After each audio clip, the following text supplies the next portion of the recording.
He took my house. He took my kids. He took $3.9 million and smiled while the judge thanked him for his patience. I remember the sound of the courtroom door closing behind me more clearly than anything that was said that day. It wasn't dramatic. It didn't echo. It was just a soft, padded thud. The kind that tells you nothing is chasing you anymore because everything has already been taken. I'm glad you're here. Not because this is easy to tell, but because I carried it alone for a long time, and silence has weight. This story isn't about revenge. It's about something he missed. One line, one document, one quiet detail that didn't matter until it mattered more than everything else.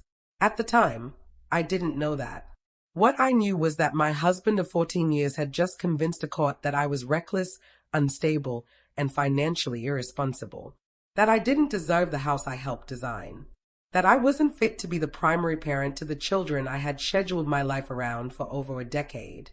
And that the money, nearly $4 million, was safer in his hands. You've lost everything, he said quietly as we passed in the aisle. Not angry, not loud, almost kind. I nodded, because arguing felt pointless, and because part of me believed him. This happened in late October in a county courthouse outside Denver. A building with beige walls, bad coffee, and the faint smell of copy toner. We'd been there so many times during the divorce that the security guard stopped asking for my ID. He just waved me through. Our attorneys packed their files. His shook hands with him. Mine gave me a look that said, "I'm sorry, but this is the system." That wasn't the worst part. The worst part was calling my sister afterward to tell her I was moving back home with the kids, and realizing halfway through the call that I no longer had the kids to move with. Custody had shifted quietly. Temporary, they said. Reassess in 6 months. The kind of language that sounds neutral but lands like a verdict. By the time I got to my car, my phone was already buzzing. Notifications from the banking app one hadn't opened in weeks. Alerts I assumed were automated. Noise. I didn't open them right away. I sat there instead, hands on the steering wheel, breathing in through my nose, out through my mouth, counting. 4 seconds in, 6 seconds out. A trick I'd learned in marriage counseling years earlier, back when I thought we were fixing something. It's just paperwork, he'd said then. You worry too much. This is how high-level finances work. I believed him. I handled the house, the kids, the schedules, the doctors, the school forms. He handled the structure. That was the word he liked. When I finally opened the app, the numbers didn't make sense. Accounts I recognized showed balances I didn't. Transfers dated weeks earlier that I didn't remember approving. I told myself there was an explanation. There always had been before. I drove home, not our home, not anymore, but the short-term rental my attorney had suggested. A furnished townhouse near the highway. Gray couch. Fake plant. Password taped under the router. That night, I slept on top of the comforter with my clothes still on. At 2:14 a.m., I woke up and opened my laptop. Not to fight, not to plan, just to understand. What I found first wasn't dramatic. It wasn't illegal looking. It was boring, actually. A PDF attached to an old email. One I'd been copied on years earlier and never opened. Subject line, property structuring, final draft. I stared at it for a long time before clicking, because something about the date felt wrong, and because, for the first time since the courtroom, I felt something other than humiliation. I didn't understand it then, but that document was the reason he was so confident when he told me I'd lost everything. And it was also the reason he was wrong. Before I begin, tell me in the comments where in the world you're watching from and what time it is for you right now. And if stories like this stay with you, please like and subscribe. It really helps me keep sharing the truths I've carried for years. Before any of this happened, my life was quiet in the way that looks boring from the outside but feels carefully balanced when you're inside it. We lived in a cedar and glass house on the west side of town, tucked into a cul-de-sac with 2 other families who also worked too much and talked too little. I handled mornings, lunches, permission slips, dentist appointments, soccer cleats that disappeared every 3 months. I knew which child needed reminders and which needed silence. I knew which teacher preferred emails and which one wanted phone calls. My husband, Mark, worked in private equity. That was always how he introduced himself. Not the firm, not the role, just the category. It sounded important without being specific. He traveled often.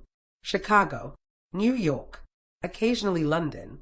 His suit jackets lived on one side of the closet, always pressed, always facing the same direction. People assumed he was the responsible one. I let them. I had stopped working full-time after our second child was born, not because he asked me to, but because it made sense on paper. His income was higher. My consulting work was flexible but inconsistent. Someone needed to be available.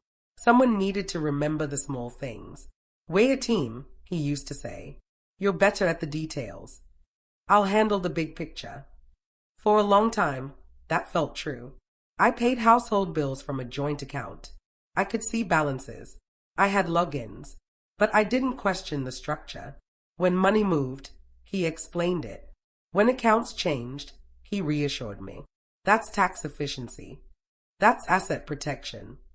It's temporary. I didn't feel shut out. I felt relieved. The cracks didn't come all at once. They came as absences, missed dinners, phone calls taken in the garage, a shift in tone when I asked simple questions. Do we still own the lake property? I'd asked once, casually, after seeing an old photo pop up in my memories. He hadn't looked up from his phone. Technically, no. I laughed, thinking he was joking. That's not funny, I said. He smiled, not unkindly. It doesn't matter. It's still ours. I didn't push. That was my pattern. Trust until proven otherwise. Keep the peace. Assume competence. When the marriage started to fray, it wasn't explosive. It was administrative. Calendar invites from mediators. Neutral language. Shared Google Docs. The kids knew something was wrong, but not how wrong. During mediation, Mark stayed calm. He spoke in complete sentences. He brought spreadsheets. He never raised his voice. I cried once, quietly, into a tissue I folded too many times. Later, my attorney warned me, gently. He's very prepared, she said. He's been planning longer than you think. I told her she was reading too much into it. At home, still our home then, I started noticing small things. Mail redirected. A locked filing cabinet in his office that hadn't been there before. Statements no longer arriving in paper form. One afternoon, I asked for the password to an investment dashboard I used to check occasionally. He didn't refuse. He just paused. I'll send it later, he said. He didn't. That was the red flag I ignored. Not because I didn't see it, but because acknowledging it meant accepting something darker. Family doesn't do this, I told myself. By the time court arrived, I still believed the truth would speak for itself. That fairness was automatic. That history mattered. I didn't know it yet, but that Sunday phone call, the pause, the flat goodbye, was the first real crack. I just didn't understand it then. The first moment something felt truly wrong wasn't the empty house. It was what came before it. Wednesday afternoon, Thanksgiving Eve, I went to the grocery store one last time. I needed fresh herbs and whipped cream. Nothing urgent. Just the kind of small errand that makes a holiday feel real. My phone buzzed while I was in the checkout line. It was a notification from my bank. Did you attempt a purchase for $3,421.08? I stayed at the screen longer than necessary. I hadn't bought anything close to that amount. I tapped no and the alert disappeared. A second later, another message came through. Transaction approved. I assumed it was a system error. Banks send those sometimes. I made a mental note to check my account later and finished paying for my groceries. The cashier wished me a happy Thanksgiving. I smiled back. I meant it. When I got home, I put the bags down and opened my laptop. I logged into my bank account the way I always did, slowly, carefully, checking each digit. The balance refreshed. $4,913.27. That number was wrong. 2 days earlier, after my routine transfer, the balance had been just over $11,000. I knew that because I'd checked it twice. I scrolled down. There it was. A pending charge from an unfamiliar merchant. Pacific Horizon Resorts, $3,421.08. Below it, another charge. Island Lux Rentals, $1,987.82. I didn't understand it then. I clicked into the details.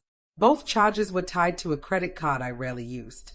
A card I'd taken out years earlier for emergencies and family travel. A card Aaron had access to because I'd added him as an authorized user when his first child was born, just in case. It's just paperwork. That was what the bank representative had said back then. He'd assured me it was harmless, convenient, reversible. My hands didn't shake. That surprised me. I expected panic. What I felt instead was something colder, focused. I opened my email and searched for transaction alerts. There were more. Rental car deposit, resort activities package, airline seat upgrades, all charged between 11:42 p.m. and 12:07 a.m. the night before. That timing mattered. It told me this wasn't accidental. It wasn't rushed. Someone had sat down and finalized plans while I slept. I checked the family calendar. Still nothing. No travel entries. No blocked out days. It was as if their absence had been intentionally erased. At 5:16 p.m., I called Aaron again. Straight to voicemail. I left a message this time. My voice was steady. Hi, sweetheart. I noticed some unusual charges on my account. Please call me when you get this. I didn't accuse. I didn't assume. I gave him room to explain. He didn't call back. At 6:02 p.m., Melissa texted the group chat, boarding soon. Talk later. No destination. No explanation. Just that. My chest tightened then. Not with fear, with recognition. That message wasn't for me. It was a formality. Something sent to maintain the appearance of inclusion. You should be grateful. That phrase surfaced in my mind, uninvited. Melissa had said it once, years earlier, when I'd questioned a purchase she'd made on the same card. I'd brushed it off at the time. I told myself I was overthinking. Now, sitting alone in my kitchen, I replayed that moment differently. At 7:40 p.m., I checked my email again. That was when I noticed something I'd missed earlier. A confirmation attached to one of the resort charges. A PDF. I opened it. For guests. Oceanfront Suite. Duration, November 24th to December 1st. 1 week. Under billing contact, my name was listed. My email. My phone number. Under special notes, one line stood out. Guest prefers no contact during stay. I stayed at that sentence until the words blurred. That wasn't a default setting. Someone had typed that in. I didn't understand it then. Not fully. But I understood enough to know this wasn't about a vacation. This was about distance. Control. About making a choice and ensuring I couldn't interrupt it. That night, I slept poorly. Not because of worry, but because something inside me had shifted. A question had formed that wouldn't let go. If they were willing to do this so cleanly, so quietly, what else had they already decided without me? I didn't understand it then, but I was about to. The truth didn't arrive all at once. It came in pieces. Clean, factual pieces. The kind that don't shout, don't dramatize themselves, just sit there, undeniable. Friday morning, the day after Thanksgiving, I woke up early again. 5:58 a.m. I know because I wrote it down. I'd started documenting things by then. Dates, times, amounts. Not out of anger, but clarity. I needed to understand what had already happened before I decided what to do next. I made coffee and opened my laptop. I didn't check my phone first. That felt important. I wanted facts, not explanations. I logged into my credit card account, the one tied to the resort charges. The transaction list had updated overnight. What had been pending was now posted. Finalized. Total, $12,437.96. That number landed harder than I expected. Not because I couldn't technically afford it, but because of how it was spent. Flights, resort, rental car, activities, every dollar allocated toward a week that deliberately excluded me. I clicked into the card settings. Authorized users. There it was. Aaron's name. Active. No spending limit. I scrolled further. Mailing address on file had been changed 3 weeks earlier. Email for statements had been updated. Paperless delivery enabled. None of that had been done by me. I felt something loosen in my chest then. Not relief. Acceptance. This wasn't impulsive. It had been staged. Slowly. Methodically. Someone had been preparing for this. I downloaded every statement from the last 6 months. All of them. I lined them up side by side. Patterns emerged quickly when you looked without excuses. Flights I hadn't taken. Subscriptions I didn't recognize. Charges that appeared just after midnight, clustered close together. Island Lux rentals showed up twice before. Smaller amounts. Test charges. I'd missed them because they were buried among groceries and utilities. That wasn't the worst part. I opened my email again and searched for the word bank. That's when I found the notification I hadn't noticed earlier in the week. Your account access has been updated. Timestamp, November 2nd. Location, Orange County, California. I live in Pasadena. Attached was a security log. Device ID. IP address. The login didn't match any of mine. But it matched one I recognized immediately, because Aaron had borrowed my iPad a month earlier to help Evan with a school project. I hadn't logged out of anything. I never thought I needed to. I closed my eyes and counted to 10. Not because I was overwhelmed, but because I needed to stay exact. At 9:14 a.m., I called the bank's fraud department. I didn't raise my voice. I didn't accuse my son by name. I asked questions. Can you confirm when the access changes were made? Yes. And by which device? Yes. And whether consent was recorded? No. That last word mattered. They froze the card. Temporarily. The representative explained the process. Investigation. Review. Potential reversal. I thanked her. Hung up. Took notes. Then I did something I hadn't planned to do yet. I checked my investment account. It took longer to load. That made my stomach tighten. When the dashboard finally appeared, the balance was lower than I expected. Not dramatically, but enough to notice. 2 withdrawals, $2,000 each, marked as family support. The notes field had been filled in. I didn't write those words. I sat very still then. The house was quiet. The lemon tree outside the window moved slightly in the breeze. Everything looked normal. That contrast felt almost cruel. I opened my phone. Still no calls. No messages. Not from Aaron. Not from Melissa. Nothing. I didn't understand it then, not emotionally. But intellectually, the picture was clear. This wasn't about forgetting to invite me. This wasn't about a spontaneous trip. This was about entitlement. I remembered something Melissa had said once during a conversation about finances I hadn't wanted to have. You're stable. We're just starting out. At the time, I'd nodded. I believed generosity was enough. That love didn't require documentation. Now, sitting alone with bank statements spread across my table, I understood the cost of that belief. At 11:37 a.m., my phone buzzed. One message. From Aaron. We'll talk when we get back. No apology. No explanation. Just a delay. That was the lowest point. Not the money. Not the exclusion. That sentence. It told me everything I needed to know about where I stood. I didn't cry. I didn't respond. Instead, I opened a new page in my notebook and wrote a different heading. What I will do next. Because whatever came after this, whatever confrontation, whatever fallout, it would not be reactive. It would be deliberate. And they had no idea what I was about to understand. The shift from pain to control didn't feel dramatic. It felt procedural. By Saturday morning, I had stopped asking why. That question belonged to a version of me that still hoped this was a misunderstanding. What I needed now was to understand how, and what options were still mine. I made a list. Not an emotional one. A practical one. Accounts. Access points. Legal authority. Timelines. I started with passwords. Every financial account. Every email tied to banking or billing. I didn't rush. I generated new passwords, wrote them down by hand, and stored them where only I could reach them. Two-factor authentication on everything. Phone number updated. Backup email changed. At 9:22 a.m., I removed Aaron as an authorized user on the credit card. The app confirmed it instantly. No drama.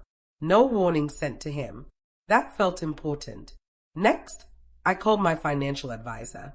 I hadn't spoken to him in months. He answered on the second ring. I need a review, I said. Full access audit. He didn't ask questions. He scheduled a video call for Monday morning. I spent the rest of Saturday organizing documents, statements, emails, screenshots. I printed everything. I labeled folders. Dates in the top right corner. Amounts circled in red. Numbers create gravity. I understood that now. Sunday afternoon, I went through my will. I hadn't touched it since my husband died. It still reflected a version of my family that no longer existed. Primary beneficiary, Aaron. Secondary, the grandchildren. I didn't change anything yet. I just read it.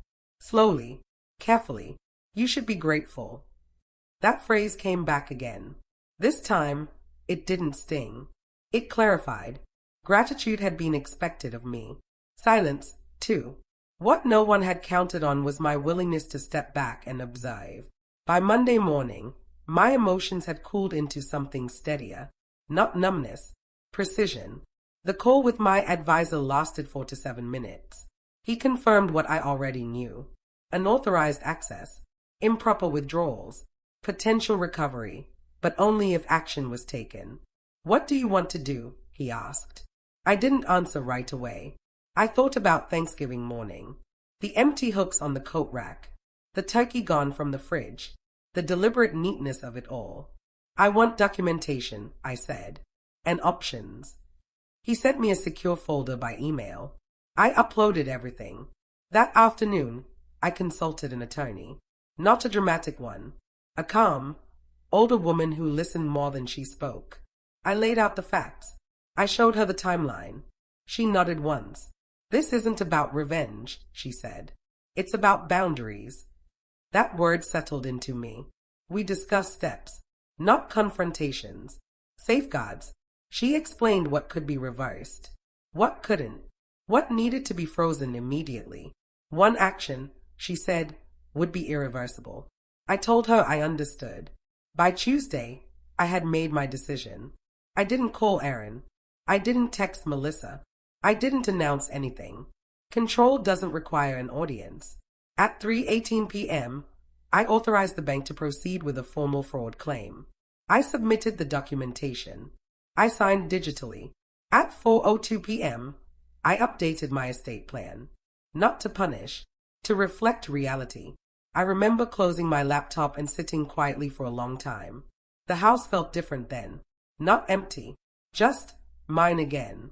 That night, I slept through without waking once. I knew what would happen next. There would be anger, confusion, justifications, accusations of overreaction. I was ready for all of it, because the next step, the one they wouldn't see coming, had already been set in motion. And once it happened, nothing could be undone. The first call came on Wednesday. I recognized the number immediately. Honolulu area code. I let it ring. The second call came 12 minutes later. Then a third. By the fourth call, my phone vibrated on the table like something alive. I waited until it stopped before I picked it up. Aaron's voice was tight. Controlled. Too controlled. Mom, we need to talk. I didn't answer right away. The card isn't working, he said, and the bank flagged the account. I know, I said. Silence. Then Melissa's voice in the background. Not on the line. Coaching. You shouldn't have done this, he said finally. Short sentences. Clear tone. I kept my voice level. You used my account without permission. It was temporary, he said. We were going to explain. That wasn't the worst part, I said. You changed my access. He inhaled sharply. He hadn't expected that. Melissa took the phone. We didn't think you'd notice so quickly, she said. There it was. Not denial. Not apology. Just calculation. You're overreacting, she added. We needed a break. I didn't raise my voice. You listed me as the billing contact and requested no contact, I said. That isn't a break. Silence again. Heavy this time. We never asked you to help, she said. You always offer. That sentence had been waiting for years. I let it sit between us. At 3:18 p.m. on Tuesday, I said, I filed a fraud claim. Aaron swore under his breath. You can't do that, Melissa said. That's serious. It is, I agreed. What are you trying to do? Aaron asked. I didn't answer the question he wanted. I answered the one underneath. I'm documenting the truth. The call ended abruptly. No goodbye. 2 hours later, my attorney called. The bank had initiated reversals. The resort had been notified. The rental company flagged the agreement. The airline confirmed the tickets were under review. One action had already taken effect. The room service charge had been declined. At 7:46 p.m., Melissa texted me. You're embarrassing us. I read it once. Then I took a screenshot and added it to the folder. At 8:13 p.m., Aaron sent an email. Long defensive. Explaining stress. Work pressure. Kids. Entitlement wrapped in exhaustion. I didn't respond. At 9:02 p.m., the final message came. We're stranded. That word was chosen carefully, designed to trigger guilt. I stayed at it, thought about the numbers, the documents, the deliberate choices that had led here. I didn't understand it then. Now I did. I replied once. You have resources. Use them. No more. No less. The next morning, my advisor confirmed the provisional credit had been applied. My balance restored. The investment withdrawals revised pending investigation.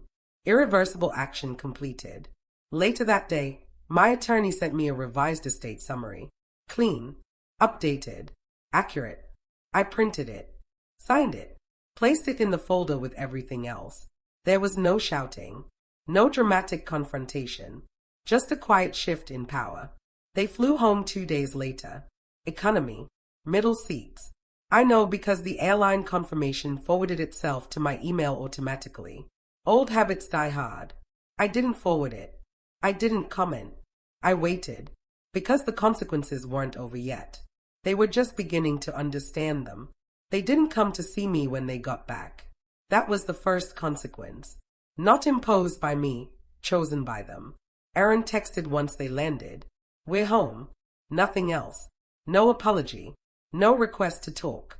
Just a statement, like a box checked off a list. Melissa didn't reach out at all. For a while, the silence felt familiar. I'd lived in it before, just without realizing what it meant. This time, I didn't fill it. I let it sit. A week passed, then another. The bank investigation continued quietly. I was updated by email. Each message was brief, factual. Unauthorized access confirmed. Charges revised. Account protections permanently adjusted. The language mattered. Unauthorized. Not misunderstood. Not family support. Unauthorized. My attorney advised me to keep distance while things settled. I followed that advice. I didn't initiate contact. I didn't chase explanations. I didn't offer reassurance. I spent those weeks doing small, ordinary things. Walking in the mornings. Cleaning out closets. Donating clothes I no longer wore. Life doesn't pause for emotional processing the way people imagine it does. It keeps moving. You move with it or you don't. 2 weeks after they returned, Aaron finally came over. Alone. He stood on the porch longer than necessary before knocking. When I opened the door, he looked older. Tired. Not devastated, just unsettled. Can we talk? He asked. I stepped aside and let him in. We sat at the kitchen table, the same one where I'd opened the airline receipt weeks earlier. I didn't offer coffee. He didn't ask. I didn't think it would go this far, he said. That's the problem, I replied. You didn't think. He rubbed his hands together, avoided my eyes. Melissa thought. I held up my hand. No, I said. You thought. That landed. I could see it in his posture. Shoulders slumping slightly. A shift from defense to something closer to recognition. We were stressed, he said. We needed time away. And you always said. I said I was here, I interrupted. Not that you could take without asking. He nodded. Slowly. I didn't mean to hurt you. I believed that. And it didn't change anything. We talked for 40 minutes. No yelling. No crying. Just facts. Boundaries. What had changed? I told him the accounts were closed to shared access. That financial help would now be requested, not assumed. That my will had been updated to reflect current relationships, not past expectations. What does that mean? He asked. It means what it says, I replied. He didn't argue. When he left, he hugged me awkwardly. Briefly. It felt like the end of something, not the beginning. Melissa still hasn't come by. The kids came over once, supervised. Short visit. They were confused. I didn't explain. Children don't need adult justifications. They need consistency. I gave them that. Some things were lost in all this. The version of family I thought I had. The assumption of mutual respect. The ease. But other things shifted into place. My finances are clear now. My boundaries are visible. My time is mine again. I still host Thanksgiving. This year, it was smaller. Friends, neighbors, people who asked before taking, who said thank you and meant it. The house felt full in a different way. That silence, the one that used to feel like absence, now feels like peace. And while there are things I miss, there are things I don't. I don't miss second-guessing myself. I don't miss explaining generosity. I don't miss being assumed. What I gained wasn't revenge or vindication. It was clarity, and that has stayed. Time has a way of softening the noise without erasing the facts. Months have passed since that Thanksgiving. The details haven't blurred. If anything, they've sharpened. I remember the dates, the amounts, the exact wording of the messages, not because I replay them constantly, but because I don't have to anymore. They are settled, filed away, understood. My relationship with Aaron exists now in a narrower space. It's polite, measured. They are updates about the children, photos on birthdays, short calls on holidays, no shared finances, no assumptions, no blurred lines. That boundary used to scare me. I thought distance meant failure. Now I understand it can also mean respect. Melissa and I don't speak. That's not a punishment. It's a fact. She hasn't reached out, and I haven't invited her in. Some relationships end not with arguments, but with clarity. This was one of them. The grandchildren are growing. They know me as someone steady, someone who shows up when promised and leaves when it's time. I don't fill their heads with stories. I don't explain adult choices. I let them be children. I still live in the same house. The lemon tree still misbehaves. The kitchen table still holds paperwork sometimes, but it also holds books, letters, quiet mornings. I've learned something important through all of this, something I wish I'd understood earlier. Love doesn't require you to disappear. Generosity doesn't mean surrender. Family doesn't get a free pass to cross lines you would never allow anyone else to cross. I used to believe keeping the peace meant staying silent, absorbing discomfort, letting things slide because confrontation felt worse. I was wrong. Peace comes from alignment, from knowing what you will and will not accept and acting accordingly, without cruelty and without apology. When I look back at that Thanksgiving morning now, I don't feel humiliation. I feel information. It showed me the truth in a way words never could. And the truth, once seen, can't be unseen. Did you like my story? Please like and subscribe and tell me in the comments where you're listening from. I want to know how far this story of mine travels. Respect grows where boundaries are honored, not where silence is mistaken for love. Outside the courtroom, he finally spoke. You blindsided me, he said. I met his eyes for the first time in months. You assumed I wouldn't look, I said. That was all. Within 48 hours, the parenting app reflected changes.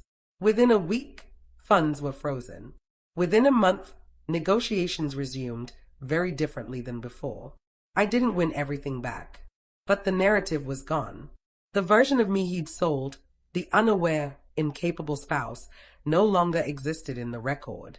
And that changed everything. The aftermath wasn't loud.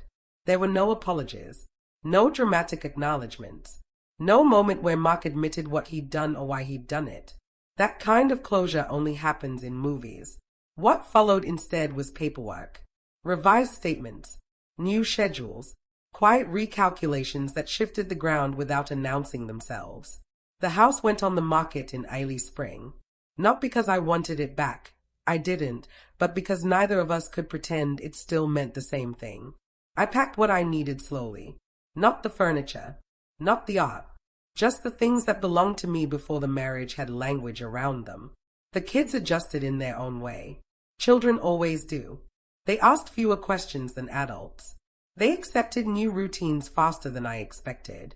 The revised custody schedule gave me more time than I'd had after the original ruling. Not everything, but enough. Enough matters. Some people disappeared. Friends who had taken Mark's calls and believed his version without asking for mine stopped reaching out once the record changed. I didn't chase them. A few people surprised me. My sister drove out twice a month without telling me in advance. She brought groceries I hadn't asked for and left them in the fridge. She didn't offer advice. She just stayed. My attorney stopped sounding like a strategist and started sounding like a person again. We talked less frequently, more efficiently. Financially, things stabilized in increments. Partial transfers, temporary support. Accounts reopened under my control. Nothing dramatic, but no longer invisible. The money didn't feel like victory. It felt like repair.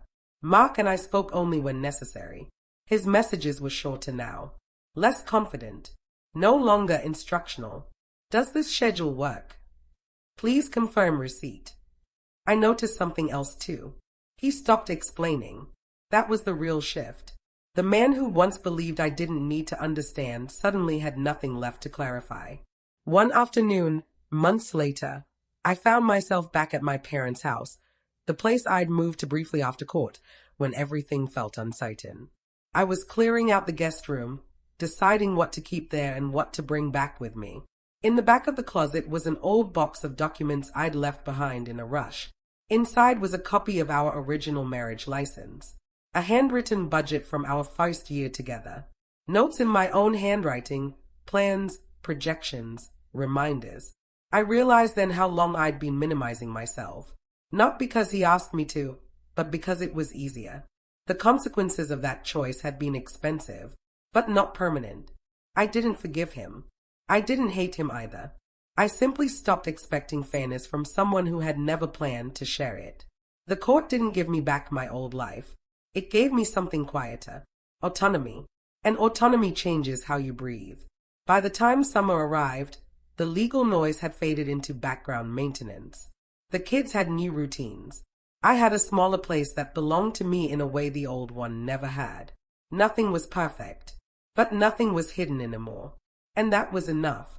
When people ask how I got through it, I never know how to answer. There wasn't a moment where I suddenly felt strong. There wasn't a switch that flipped. What carried me through was much less dramatic than that. It was repetition. Reading one more document. Asking one more question. Not stopping just because the process was uncomfortable. For a long time after everything settled, I kept expecting to feel triumphant. I didn't. What I felt was quieter than that. I felt awake. I noticed things differently. I read every line before signing anything. I asked follow-up questions even when people assured me something was standard. I stopped apologizing for wanting clarity. Not aggressively, just calmly. The truth is, the betrayal didn't change me into someone new. It returned me to someone I had slowly been talked out of being, someone attentive, capable, and allowed to understand her own life. I don't tell this story because I think everyone should fight the way I did. Not everyone has the energy, the resources, or the support. And not every situation ends with leverage. I tell it because silence has a cost. I paid that cost for years without realizing it. Not just in money, but in agency, in confidence, in the quiet belief that I didn't need to know certain things because someone else did. Looking back, the signs weren't invisible. They were just easy to dismiss when wrapped in reassurance. It's handled. Trust me. You don't need to worry. Those phrases sound loving when you're inside them. They sound very different once you step out. My life now isn't bigger than it was before. It's smaller in many ways. Fewer rooms, fewer shared histories, fewer assumptions. But it's mine. Nothing in it is structured around being overlooked. I don't regret the years I spent believing in partnership. I regret only the years I spent believing that understanding was optional. If you're listening to this and something in your life feels slightly off, not explosive, not alarming, just misaligned, pay attention to that feeling. Not with fear, with curiosity. Ask one more question. Open one more file. Look backward if you need to. Clarity doesn't arrive all at once. It arrives when you decide to stop looking away. Did you like my story? Please like and subscribe and tell me in the comments where you're listening from. I want to know how far this story of mine travels.